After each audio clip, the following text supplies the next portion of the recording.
மறுபடியும் மேலே ஏறுற மாதிரி இருக்குது. ஒரு ஓடை, அதுக்கு அங்கிட்டு ஒரு வழுக்குப்பாறை இருக்குது. அந்த வழுக்குப்பாறையே கொஞ்சம் சேஃப்டியாக ஏறணும்.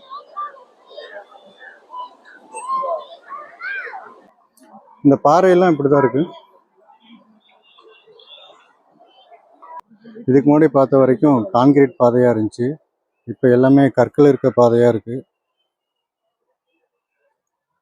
ஆனால் ஒன்று ரமேஷ், இந்த மலை ஏறும்போது மட்டும்தான் இந்த உடம்புல வேர்வையே வருது. வேலை செஞ்சா தானே.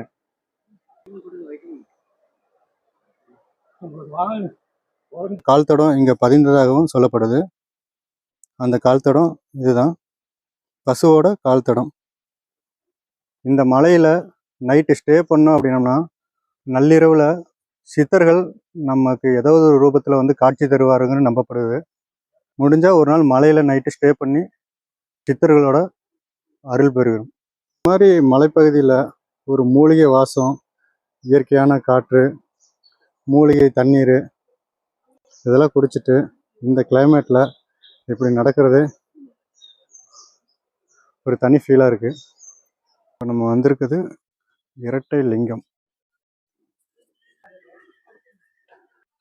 இரட்டை லிங்கத்தை தரிசனம் பண்ணியாச்சு. அங்கே சாமியை வீடியோ எடுக்கணும்னு பூசாரி சொல்லிட்டாரு. ஸோ சாமியை உங்களுக்கு காட்ட முடியல.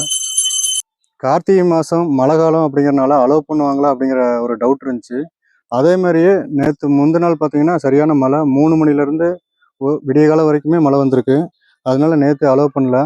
நாங்களும் நைட்டு பதட்டத்தோடு இன்றைக்கி அலோவ் பண்ணுவாங்களா பண்ண மாட்டாங்களா அப்படிங்கிற டவுட்டோடையே நைட்டு தூங்கணும். எப்படியோ சிவன் எங்களுக்கு அழைப்பு கொடுத்துட்டாரு. இன்றைக்கி அலோவ் பண்ணிட்டாங்க.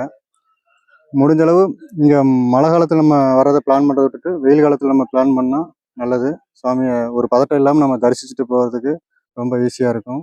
மழை காலத்தில் அது இல்லாமல் நம்ம வர்றது ஒரு சேஃப்டியும் இல்லை.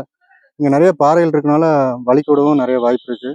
ஸோ மழை காலத்தை தவிர்த்துட்டு நம்ம வந்தோம்னா சுவாமியை ஈஸியாக நம்ம தரிசிச்சுட்டு போகலாம்.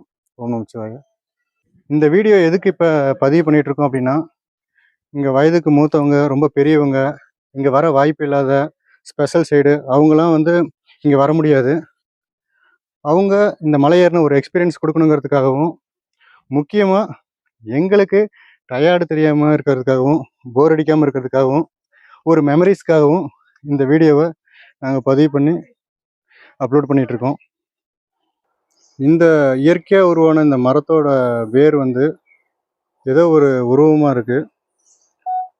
உங்களுக்கு இந்த உருவத்தை பார்த்தா என்ன தோணுது அப்படிங்கிறத கமெண்டில் சொல்லுங்கள். ஏதோ ஒரு அனிமல் மாதிரி இருக்குது. என்ன அனிமல்னு தெரியல.